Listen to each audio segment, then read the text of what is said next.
Allah SWT juga memberikan petunjuk kepada kita jika kita dalam kondisi sakit atau bepergian, sedangkan kita dalam kondisi berhadas, maka Allah SWT memberikan alternatif, memberikan petunjuk berupa tayammum.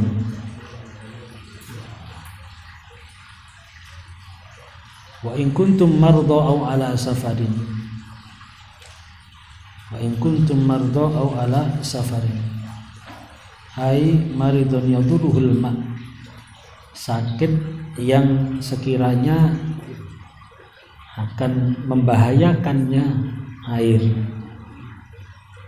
sekiranya air dapat membahayakan atau menambah parahnya sakit. Jadi sakit yang hubungannya dengan dengan bersesuci. Tapi kalau sakit yang hubungannya tidak dengan bersesuci, ya bukan dimaksud di sini. Misalnya loro panu, kadas kurap, lah itu tidak ada hubungannya itu, ya. Atau loro untu itu juga tidak ada hubungannya. Makanya di sini yadurhul ma, yang sekiranya air itu dapat membahayakan. Au ala safarin, ay musafirin, yaitu orang-orang yang bepergian. Au jahadum minkum minal ghaib, huwa al-makan al-mu'iddu li qada'il hajah, ahdasa, itu ketika kamu berhadas. Aula mastumun nisa, kila bimakna al-jima'. Aula mastumun nisa ini bersentuhan dengan wanita, ada yang memaknai fasir dengan al-jima', yaitu dengan kumpul. Wakila bimakna al-masi bil bashar, yaitu menyentuh kulit, bersentuhan. Falam tajidu ma'an, jika maka kamu tidak menemukan air. Kata-kata tajidu di sini bermakna ai ba'da, ya, ba'da tolabih, ya, setelah mencarinya, tidak serta-merta setelah mencarinya. Fatayammamu sa'idan thayyiba, maka kita diperbolehkan untuk bertayammum. Ya. Lebih jauh lagi kalau kita membahas tayammum, ya tayammum lughatan al-qasdu, secara bahasa itu bermakna menyengaja, al-qasdu menyengaja, sengaja. Wa syar'an isalu turabin tahurin lil wajhi wal yadain badalan an wudu'in au ghuslin,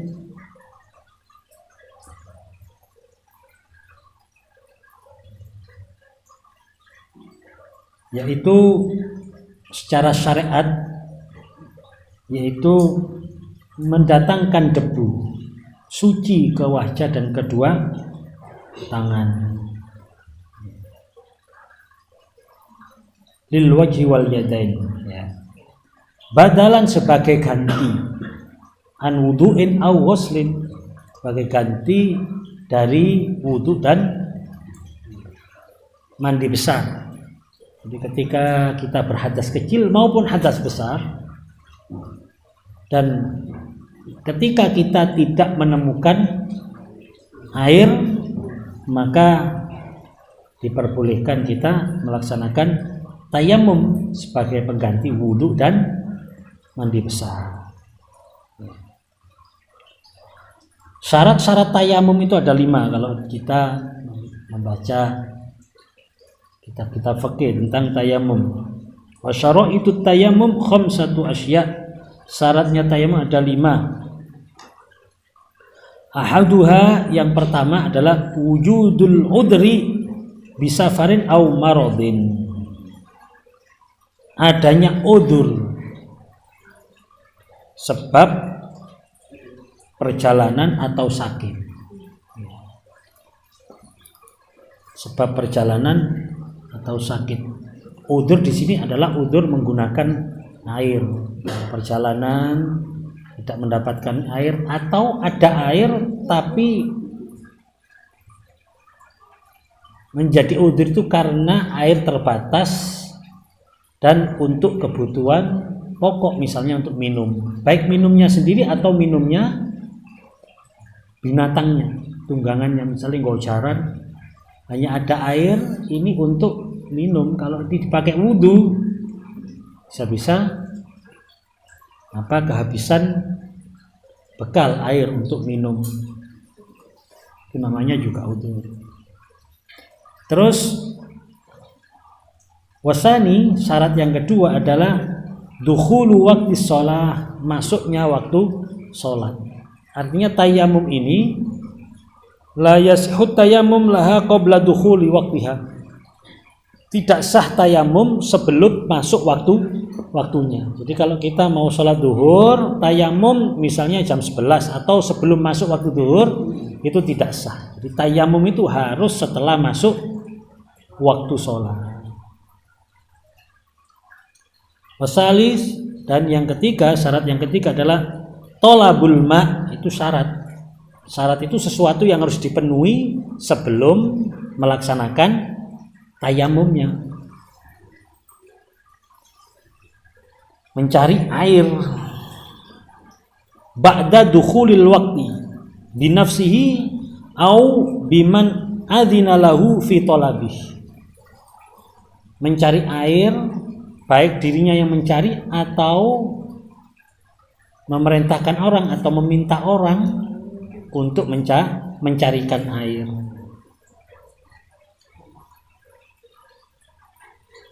Dan mencari air ini harus sungguh-sungguh, harus melihat pada 4 arah. Jadi harus melihat sekeliling apakah ada air atau tidak, sepanjang mata bisa memandang. Ya. Kalau di alam atau di tempat yang terbuka dan datar, bolehlah kita dengan cara menoleh, melihat ke arah kanan, kiri, depan, belakang. Kalau ini terjadi ada gundukan atau ada jalan yang menurun, itu harus pergi, harus berjalan sepanjang mata bisa memandang, artinya semampunya, dengan catatan waktunya masih belum habis atau masih ada waktu untuk sholat. Ya. Terus yang keberapa? Warrobi, yang keempat, syarat yang keempat adalah ta'adduru isti'malih. Ta'adduru isti'mali, udzur atau berhalangan menggunakan air. Artinya berhalangan menggunakan air ini ketika akan menggunakan air, ketika hendak pergi ke tempat air, mungkin ada sesuatu yang membahayakan, mungkin binatang buas atau ada musuh, atau ada seseorang, atau ada sesuatu yang membahayakan, itu namanya terhalang menggunakan air. Atau ketika meninggalkan hartanya atau meninggalkan keluarganya untuk mencari air, kita mengkhawatirkan bahaya yang akan menimpa hartanya atau siapapun yang ditinggal di situ, maka di situ termasuk terhalang menggunakan air. Wal khamis, dan yang kelima, syarat tayamum adalah at-turabut tahira, debu yang suci. Saya kira debu ini tidak sulit ya untuk kita cari dimanapun ada debu, dimanapun itu, sampai tempat-tempat tertutup pun itu pasti ada debu, karena yang dicari ini adalah debu yang halus. Jadi ini merupakan satu kemudahan, artinya ketika kita terhalang menggunakan air, karena udzur yang saya sebutkan tadi, Allah Subhanahu wa taala memberikan kemudahan dengan kita melaksanakan tayammum yang medianya dimanapun bisa kita temukan dan gratis. Gratis.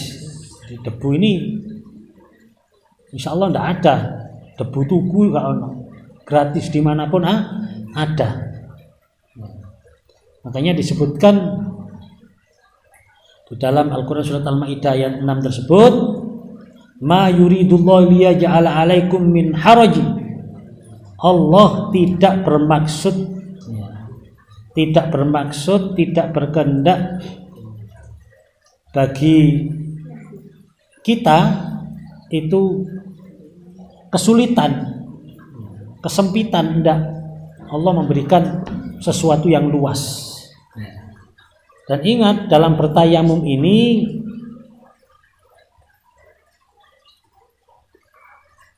tidak harus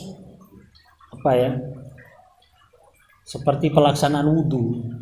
Jadi debu ini harus merata di wajah atau di tangan, enggak. Apalagi gaya kemu barang nggak usah.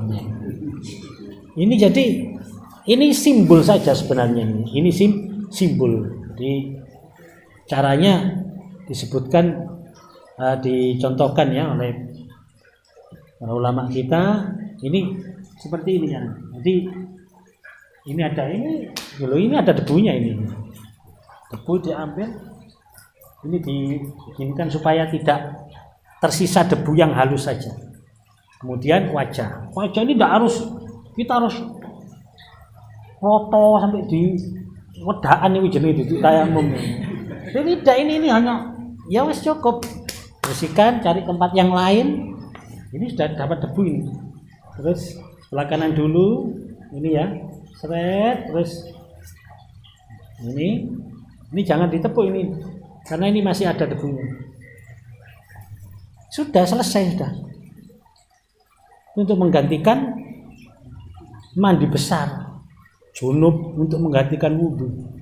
Kalau tidak ada air atau ada air tapi terhalang penggunaannya, enggak. Ini merupakan kemudahan dari Allah Subhanahu wa taala. Hanya disebutkan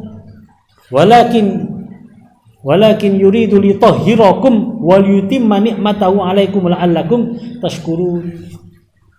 Ini untuk mensucikan dan juga untuk menyempurnakan nikmat atas kita umat Nabi Muhammad sallallahu alaihi wasallam. Lebih lanjut lagi tentang tayamum. Wa faraiduhu arba'atu asya. Fardu-fardunya tayamum ada 4-nya. Ahaduha an-niyat, yang pertama adalah niyah. Niat kita sudah bahas tentang niat ya. Niat adalah qasdu syai', menyengaja sesuatu. Niat ini bersamaan dengan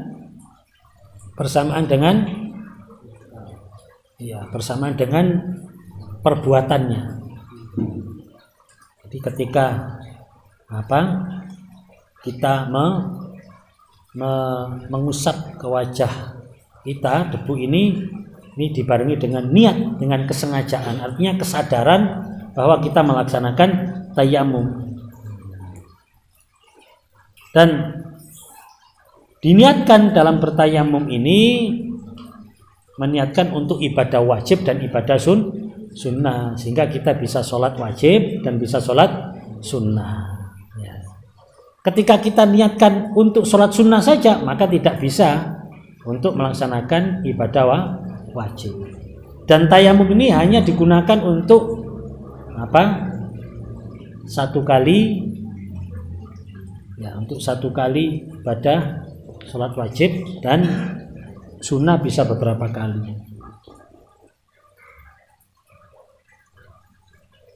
Niat kita sudah bahas ya. Terus yang kedua wasalis adalah mashul wajhi wa mashul yadain ma'al mirfaqain.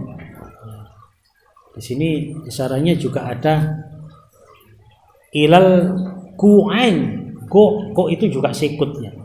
Mirfaq itu juga sikut. Jadi fardu yang kedua dan yang ketiga yaitu mengusap wajah dan tangan seperti yang saya praktekkan tadi. Terus yang keempat rabi at-tartib, yaitu tertib yang bermakna yajibu taqdimu mashil wajhi ala mashil yadain, wajib mendahulukan mengusap wajah dari mengusap tangan. Jadi harus wajah dulu baru tangan. Baik tayamum itu dari hadas kecil maupun hadas besar. Dan menurut Imam Syafi'i, jika meninggalkan tartib ini maka tayamumnya tidak sah. Itulah fardu-fardunya tayamum. Adapun tentang kesunahan tayamum adalah wasunanuhu, salah satu asya, ada 3 kesunahannya. Yang pertama at-tasmiyah, membaca bismillah. Kemudian yang kedua wa taqdimul yumna alal yusra, mendahulukan yang kanan daripada yang kiri. Terus wal muwalah, yang ketiga adalah bersambung atau muwalah. Muwalah ini berkesinambungan, jadi tidak terpotong. Jadi memulai sampai selesai itu langsung ya. Dalam wudhu pun kan kita sudah mempelajari muwalah ini termasuk sunnah dalam wudhu. Karena wudhu itu sah walaupun tidak muwalah. Jadi kita membasuh wajah, terus kita melakukan sesuatu misalnya, tapi syaratnya yang tidak membatalkan wudhu. Melakukan sesuatu sampai kering wajah ini, kita teruskan nanti tangan, sampai kering kita teruskan nanti kepala dan seterusnya. Artinya berhenti itu tidak apa-apa, tapi tidak mualah namanya. Karena mualah itu hukumnya sunnah, sehingga ketika tidak dilakukan sekalipun tetap sah tayamumnya, tetapi tidak mendapatkan kesunahan. Kemudian yang tidak kalah pentingnya yaitu walladzi yubtilut tayammuma, salah satu asya yang menyebabkan tayamum batal itu ada 3. Yang pertama yaitu ma abtalal wudu, apapun yang membatalkan wudu. Masih ingat yang membatalkan wudu? Apa saja yang membatalkan wudu? Ma kharaja minas sabilain, apa yang keluar dari 2 jalan. Keluar dari 2 jalan baik berbentuk padat, cair maupun gas. Nah, semuanya membatalkan wudu. Itu juga membatalkan tayamum. Termasuk tidur yang berubah. Ya, tidur yang berubah atau tidur, kecuali tidur yang dengan duduk itu tidak membatalkan.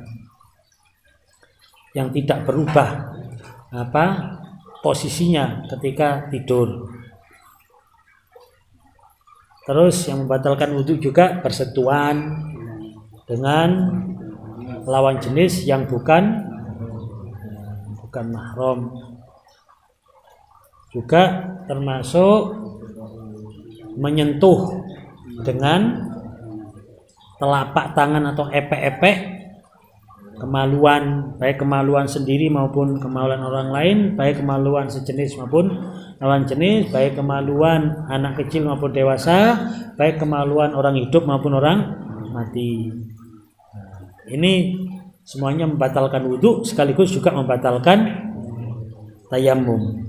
Terus yang kedua yang membatalkan tayamum adalah ru'yatul ma', melihat air fi ghairi waqti shalah, di dalam atau di luar waktu sholat. Jadi melihat air di luar waktu sholat. Jadi sebelum sholat kok melihat air, ya sudah tayamumnya batal.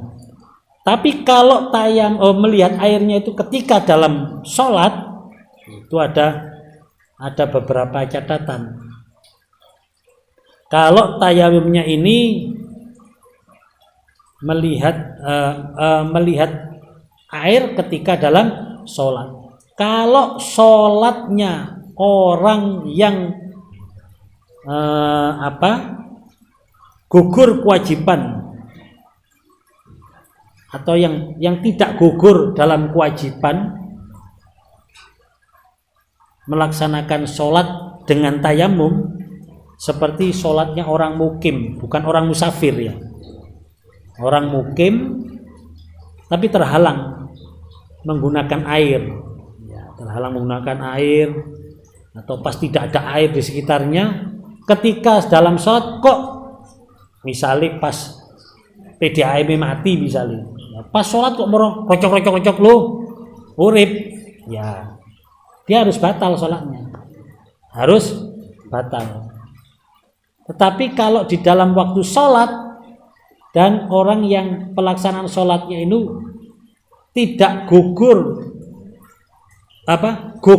dengan kewajibannya, gugur dengan tayamum, artinya sah dengan tayamum, gugur kewajibannya seperti orang musafir, maka tidak apa-apa diteruskan.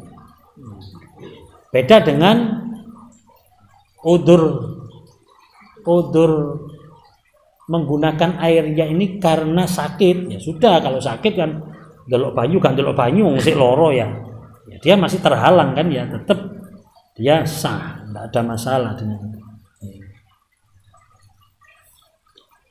Paham ya? Jadi pas delok air, delok banyu, bagi orang mukim setelah mencari air gak ono, terus waktu sholat lah kok moro ono banyu, nah, berarti dia harus membatalkan. Tapi kalau orang musafir tidak, karena musafir ini termasuk rukhsah di dalam menggunakan debu. Ini mardo au ala safarin. Terus yang ketiga yang membatalkan tayamum adalah ar-riddah, murtad yaitu keluar dari agama, mungkin dengan perkataan atau dengan perbuatan yang bisa menjadikan dia dihukumi keluar dari Islam. Itulah beberapa hal tentang tayamum yang perlu kita ketahui. Dan tayamum ini sekali lagi di sini disebutkan sebagai nikmat dari Allah Subhanahu wa taala. Karena di samping mensucikan, tayamum ini juga berfungsi seperti wudu, yaitu bisa melebur dosa-dosa kita.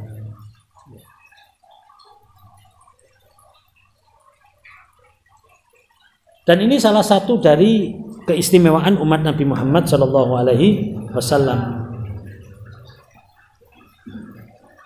Disebutkan dalam sebuah hadis riwayat Imam Bukhari dan Imam Muslim, wa an Jabir radhiyallahu anna Nabiy sallallahu alaihi wasallam qala u'titu khamsan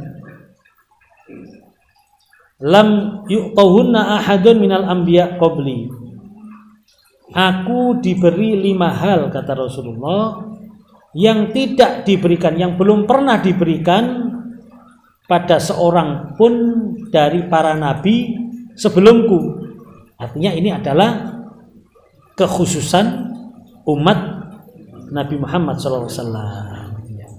Khassa bidzalika tashrifan lahu wa ziyadatan fi rif'atihi wa isyadatan li fakhri ummati bih. Jadi Rasulullah ini menyampaikan bahwa umatnya itu dikhususkan oleh Allah SWT, dimuliakan oleh Allah SWT dan diberikan tambahan kenikmatan oleh Allah SWT, termasuk mengokohkan fakhrnya umat Nabi Muhammad, keunggulan, keistimewaan umat Nabi Muhammad Shallallahu Alaihi Wasallam. Yaitu dengan apa? Nusirtu birruhubi masirata syahr. Allah SWT menolong Rasulullah SAW dengan apa? Ar-rahbi bil khauf, dengan rasa takut. Annallaha yukhifu quluba a'da'i qabla ayyasilu ilaihim. Allah SWT menjadikan rasa takut musuh-musuh Rasulullah SAW jauh sebelum mereka bertemu dengan pasukannya Rasulullah. Sampai digambarkan di sini masiratu syahr, jaraknya sejauh radiusnya itu perjalanan satu bulan. Ya, seperjalanan 1 bulan kalau melaku ya kurang lebih, katanya ya ke Mekah itu kalau jalan kaki dulu itu sekitar 10 hari. Berarti ya PP setengah lah Mekah Madinah. Artinya musuh-musuh Rasulullah saat itu belum bertemu Rasulullah, masih jaraknya sekian ratus kilo, itu sudah grogi, wis wedi ambek Rasulullah dan para sahabatnya. Makanya kalau kita membaca sejarah peperangan Rasulullah SAW, ini tidak pernah jumlah pasukan Rasulullah itu lebih besar atau lebih banyak daripada musuh, selalu lebih sedikit. Sampai Rasulullah wafat sekalipun diteruskan oleh pasukan-pasukannya Khalifah Sayyidina Abu Bakar As-Siddiq radhiyallahu an, Sayyidina Umar radhiyallahu an, juga termasuk Sayyidina Utsman, Sayyidina Ali, semuanya semacam itu. Kan ketika peperangan kok jumlahnya terlalu atau hampir mengimbangi saja, itu tidak pernah. Sayyidina Khalid bin Walid itu ketika mau perang, kan dulu itu tidak tahu ya ada ahli melihat seberapa besar pasukan musuh. Jadi itu bisa dilihat. Caranya macam-macam. Ada dengan cara melihat berapa onta yang disembelih dalam 1 hari. Kalau unta sing disembelih itu misalnya 10, sak unta iki gawe wong 100, berarti pasukannya kira-kira 1000. Jadi itu salah satu cara menghitungnya pasukan dulu ya. Dulu itu banyak lah, ada cara-cara tradisional yang bisa digunakan untuk menghitung berapa pasukan musuh misalnya. Itu kalau dihitung misalnya pasukan umat Islam 1000, di kono 1000. Ini panglima-panglima perang dulu itu wis lu lah kok padha 1000 nih sing 500 balik emang, balik. Kakean wis. Nek ngadepi wong 1000 cukup wong 500, wong 300 wis cukup pisan. Itu saking pedenya. Dan mereka juga saking groginya. Ini melihat pasukan umat Islam itu belum ketemu wis grogi bisa. Itu keistimewaan umat Nabi Muhammad SAW.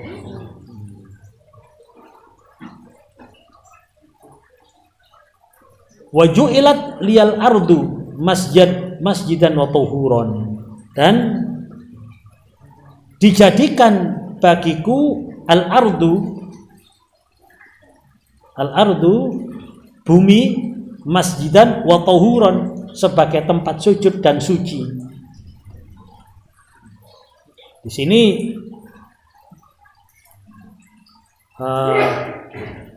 masjidan ay makanan tahiran lis-shalah, yaitu tempat yang suci untuk sholat. Sehingga kita sebenarnya sholat itu kalau di alam terbuka misalnya, kalau sajadah tidak apa-apa, karena apalagi koyo ngene iki udan-udan ngene iki wis kena udan sepisan suci kabeh.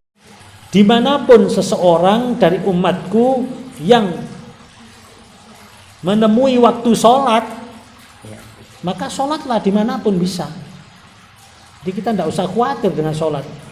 Kalau dulu umat-umat terdahulu itu sholat harus di masjid, harus di tempat ibadahnya, harus tempat ibadahnya. Sampai sekarang pun kan gitu ya, umat-umat selain umat Islam itu kalau mau bersembahyang, kalau mau menyembah Tuhannya itu kan di tempat-tempat khusus, di tempat-tempat khusus. Tidak bisa. Bahkan kalau kita ketahui ya, seperti umat Nasrani misalnya, itu gerejanya tidak bisa sembarangan. Kalau biasanya di gereja misalnya Pantai Kosta ya di Pantai Kosta. Nanti kalau di kota lain ya harus cari yang Pantai Kosta. Sing Bethlehem yo Bethlehem Betani sing anu pokoke guys ngono-ngono iku wis. Jadi macam-macam ya di situ harusan. Bahkan kalau di kotanya dia tidak bisa ikut kebaktian di sembarang tempat, tidak bisa.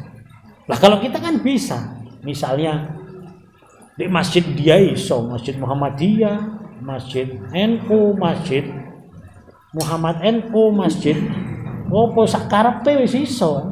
Bahkan tidak di masjid pun tidak apa-apa, artinya tidak di bangunan masjid. Misalnya kita sholat di lapangan, tidak masalah. Kita berjamaah di lapangan, ya gak apa-apa. Jadi lebih ringan, lebih enak. Makanya coba ya kita bandingkan. Ibadahnya umat Islam sebenarnya tidak berat, ringan. Karena bisa dilakukan di mana saja. Bisa dilakukan di mana saja itu. Bahkan ketika kita di kendaraan pun kita bisa sholat dengan duduk di kendaraan. Ketika kita misalnya sakit, kita sholat dengan berbaring yo iso. Begini kasur yo iso sholat. Makanya kalau ada orang yang merasa berat dengan sholat, lu apa nih sing abot? Golek ono sing abot sholat itu ndi ndak ada sama sekali. Gerakannya juga ringan karena sesuai dengan kontur tubuh kita. Ya. Angkat tangan ya sesuai. Makanya gak ono wong sholat sampai ngeden-ngeden, sampai mengge-mengge, sampai meyek-meyek, sampai melet-melet, sampai mendeli-mendeli, ndak ada semuanya. Wong gak ada yang dipaksakan. Itu pun gerakan-gerakan itu lebih banyak sunnahnya, gerakan-gerakan angkat tangan sunnah, sendakep sunnah. Sehingga ndak angkat tangan sekalipun ndak apa-apa. Ndak sendakep pun ndak apa-apa, ngisun sunnah. Nek ngadeg rukuk itu pun juga ndak boleh memaksakan diri. Wis pokok wis ana tumakninane ngadeg sujud itu sing penting bathuke nemplek. Yang wajib nempel itu adalah bathuk. Ini harus berapa itu? Telapak tangan loro, terus dengkul loro, terus ada 7 bagian yang nempel. Itu kesempurnaan. Tapi yang pasti bathuk. Kita sujud masih dengkulnya gak nempel lah, bathuk itu sih nempel gak apa-apa. Rek kuat ya kayak akrobat. Ayo perlu dicoba. Ya kan enak dengkulnya nempel ya. Artinya misalnya telapaknya gak nempel sekalipun ya gak apa-apa. Allahu Akbar. Loh, artinya sah loh ya, sah tetap sah. Nah cuma kan yo didelok wong koyo lapo. Ya kan enak nempel, enak. Iki digawe nyonggo sehingga beban bathuk ini tidak berat. Kan berarti enak kan ditambahi enake. Wis dihitung sempurna terus enak. Ini mana yang berat? Enggak ada yang berat. Duduk juga gitu.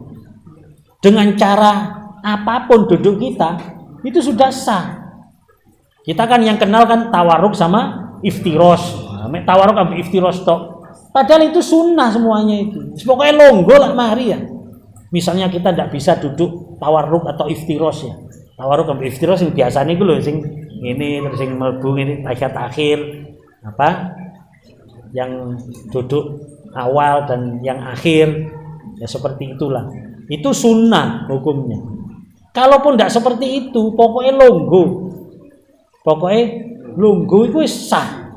Yang namanya duduk untuk duduk di antara dua sujud, opo duduk tahiyat, awal atau akhir, pokoknya longgo itu sah. Ringan sholat itu. Waktunya juga tidak berat kok sholat itu. Waktunya paling 10 menit.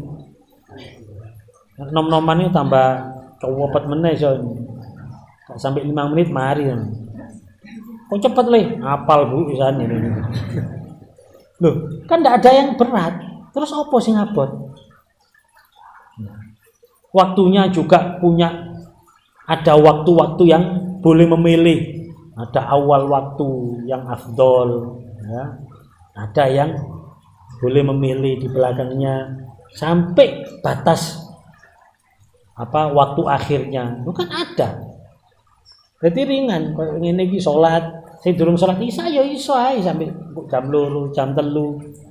Apa meh Mas Tarkim ket salat, ya sik sah sik anu. Ya.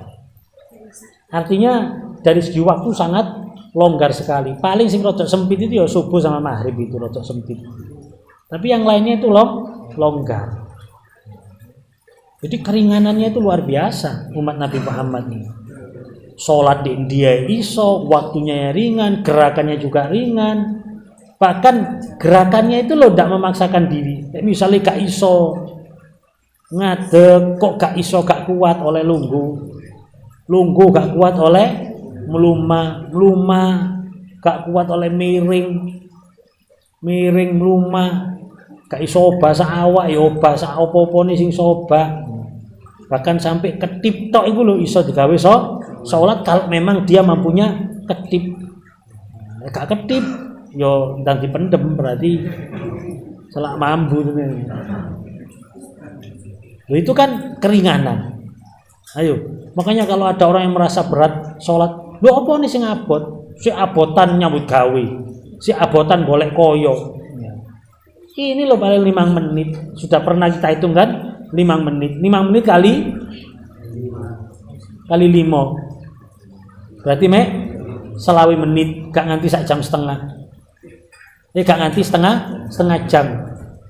Padahal waktu kita 24 jam. 10%-nya 2,4. 5%-nya 1,2. Berarti ini cuma 2,5%. 2,5% dari kehidupan kita. Berarti umur swidak itu mek setahun setengah mek. Wong umur swidak itu lho mek setahun setengah salat itu dihitung. Itu pun salatnya mulai bayi sampai umur swidak. Jam 10 isuk lahir, duhur wis salat pisan. Lho iku lho sik ketemu setahun setengah. Ketemu setahun setengah, bayangkan. Kini gak izin dah. Kita gak izin nang Gusti Allah. Lek sampai mengatakan salat ini berat. Kalau kita merasa keberatan sholat, apa nih sing abot iku lho apa nih? Wong kon ambekan yo gak bayar, Gusti Allah. Wis dikei nikmat macam-macam. Mosok mek dikei ngene tok, itu pun ngenteni balik. Misale mari balik sik durung sholat iku lho, pokoke sadurunge mati tobat iku sik diterima Gusti Allah. Masya ta salate sik alhamdulillah sakjane bapakmu pensiun gelem sholat lho. Kayak pensiun kayak sholat kan ono ya. Di pensiun kayak sholat. Lho iku lho sik diterima mbek Gusti Allah. Wis ana hikmahe bapakku kena stroke saya gelem sholat lho. Salate sing ngenteni stroke niku. Iku sik diterima mbek Gusti Allah. Saking nemene gak butuhne Gusti Allah. Ya kalau Allah butuh. Kayak Allah njaluk lek-lekan ya apa? Wis ngene 24 jam, 12 jam gawe sholat, 12 jam gawe sakarepmu. Kuat awakan. Gak kira kuat. Makanya ketika kita menyadari bahwa sholat ini merupakan sesuatu yang ringan, yang diwajibkan oleh Allah, tapi ringan dalam pelaksanaannya, dalam teknisnya ringan, tapi mempunyai peran yang sangat vital dalam keselamatan dunia dan akhirat kita, mestinya kita syukur. Mestinya ketika kita diajak hayal sholat itu tidak ada rasa berat, karena apa? Enteng kok ini. Tapi ki sing garai aku selamat dunia, akhirat sing garai aku diridani Gusti Allah iki ya. Tapi enteng loh, mestinya kita tambah semangat. Ya, semoga-moga lawan ini Dari hari ke hari tambah umur tambah seneng melaksanakan sholat. Nikmat merasakan sholat. Sampeyan wis nikmat apa enggak sholat? Tandane nikmat iku ya Allahu Akbar. Ojo dang mari Lah iku tandane nikmat. Enteng lah. Iku sing paling ringan. Allahu Akbar. Nikmat rek. Ojo dang mari. Itu berarti nikmat. Tapi Allahu Akbar. Waduh sisa rakaat rek kurang 3 lho. Iki berarti gak nikmat iki. Ayo. Ini logika kan, logika. Sama rek merasa nikmat kan kepingin suwe. Wong rek nikmat mesti kepingin suwe. Rasanya kok cepet. Duh, kok wis mari rek ngobrol, guyon, jagongan nikmat. Kok cepet waktu dulu. Jamnya ini gak kroso ya saking nikmate. Lah kok salat Allahu Akbar. Suwe rek. Umane makmum imame rodok kemenyek ya. Mocone wanon Bismillahirrahmanirrahim. Adah suwe iki. Mocone suwe kan surat dawa-dawa. Waduh wis rasane koyo tersiksa lho. Ya berarti kita masih belum bisa merasakan nikmat. Loh, terus terang saya itu loh. Kadang-kadang sih durung nikmat ae salat. Kalau standar nikmat seperti itu loh ya. Sik durung nikmat. Kadang-kadang sampean insyaallah sering ya. Nah, aku sih kadang-kadang. Ayo coba lah ya. Iku standarnya nikmat nek aku tok wis aku wis gak dawa-dawa wis. Allahu Akbar kepingin suwe. Masyaallah nikmati rek. Nikmati salat iki. Kapan ya awan iso menikmati salat iki? Muga-muga lah tambah umur pokoknya sak durunge mati muga-muga Allah menjadikan salat itu sebagai qurratu aini. Rasulullah sampai ngono. Jadi Rasulullah itu qurratu aini fi shalat. Kesenanganku, kenikmatanku waktu sholat. Jadi ketika mendekati waktu sholat itu Rasulullah kayak, waduh seneng, aduh diluka sholat. Sampai Sayyidina Bilal, Bilal ndang adzan lagi aku, gak sabar. Nah, kabeh lak koyo ngono ae. Ini kadang-kadang, cepet muru-muru asar lho kok cepet. Sik tas dhuwur. Ya mesti ae ndore jam 2:30 ya. Kayak tepat waktu mau ya sik suwe lah, ndore 2:30 moro-moro. Cepet ya gak cepet. Kon iki 2:30 mau ndore. Oh, ya kari berarti ya. Ya mesti ae salam dilu wis adzan misalnya. Kita kadang-kadang merasa, aduh. Kayak waktu sholat kayak beban. Lah kalau Rasulullah waktu sholat itu ditunggu-tunggu, kayak kate ketemu gendaan ngono. Waduh, seneng rek nikmati.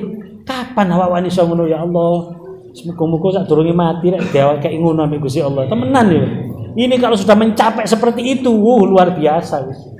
Itu paling tidak kita punya punya apa? Wacana, punya keinginan. Ya Allah. Wis njaluk iku ae wis. Suatu saat Gusti jenengan paringi kula saged nikmat di dalam salat. Nikmat di dalam salat. Ya Allah, jadikan salat sebagai hiburanku. Ojo sebagai beban. Kalau sholat menjadi hiburan itu luar biasa. Menjadi qurratu a'yun dan menjadi bebungai mana, penghibur hati. Terus wa uhillat liyal ghanaim wa lam tahilla li ahadin qabli. Dihalalkan ghanaim, harta rampasan perang. Yang sebelumnya harta rampasan, kalau dulu nabi-nabi sebelumnya kalau perang mendapatkan harta itu dibakar gitu. Tidak boleh dinikmati. Nah, ini bisa dihalalkan, dibagi, ya pokoknya dinikmati. Wa u'titu syafa'ah, dan Rasulullah SAW diberi syafaatul uzma yang bisa mensyafaati umatnya. Nanti syafaatnya Rasulullah model-model. Ada syafaatnya Rasulullah untuk mengentas umatnya dari neraka. Ada syafaat Rasulullah untuk masuk surganya bi ghairi hisab umatnya. Ada syafaatnya Rasulullah untuk meninggikan derajat atau level surganya besok. Wa kana an-nabiyyu yub'atsu ila qaumi khassah, dan nabi-nabi itu diutus kepada umatnya khusus. Wa bu'istu ilan nasi ammah, dan aku diutus kepada manusia seluruhnya. Rawahul Bukhari wa Muslim. Dengan ini kita mengetahui bahwa begitu besar nikmat yang diberikan oleh Allah SWT, keistimewaan yang diberikan oleh Allah SWT kepada umat Nabi Muhammad SAW, sehingga pantaslah kita syukur menjadi umatnya Nabi Muhammad SAW. Dengan syukur menjadi umatnya Nabi Muhammad SAW, maka kita akan lebih mencintai Rasulullah SAW. Dengan cinta kepada Rasulullah SAW, kita akan mendapatkan energi tambahan, energi ekstra untuk mendekatkan diri kita kepada Allah Subhanahu wa taala. Semoga Allah memberikan kita taufik hidayah serta inayahnya, kekuatan lahir dan batin untuk kita bisa terus meningkatkan dan menyempurnakan ibadah kita di hadapan Allah Subhanahu wa taala, dan meningkatkan kecintaan kita kepada Rasulullah SAW sampai ajal menjemput kita semua dalam kondisi iman Islam husnul khatimah. Amin ya rabbal alamin. Wallahu a'lam bishawab. Alafu minkum. Assalamualaikum warahmatullahi wabarakatuh. Subhanakallahumma wa bihamdika asyhadu an la ilaha illa anta astaghfiruka wa atubu ilaik. Subhanakallahumma wa bihamdika asyhadu an la ilaha illa anta astaghfiruka wa atubu ilaik. Subhanakallahumma wa bihamdika asyhadu an la ilaha illa anta astaghfiruka wa atubu ilaik.